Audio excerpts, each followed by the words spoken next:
A quick trick to having room temperature water is to have warm water. Not, I mean, you don't want to cook the eggs. Have a little bowl with slightly warm, like not room temperature, but just a little bit more warmer, and just let the eggs sit in there for a little bit, and then you have room temperature eggs. Or just let them sit out while you're preparing and getting everything ready. But this is my little trick when I know they're not going to be room temperature ready in time. So good little trick.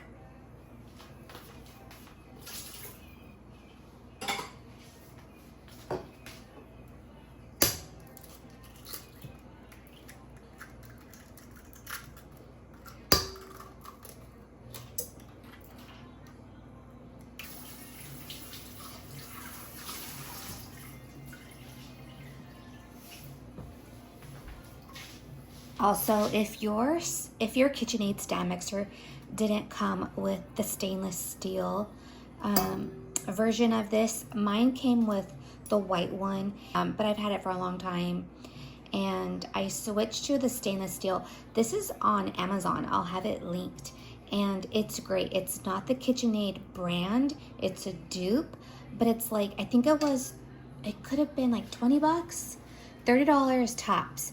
Again, I'll link it, but it's a great one. This is probably my 5th time using it, but yeah, it's been really great. It's a dupe. Sometimes you never know if dupes are going to be great, but this is a good one.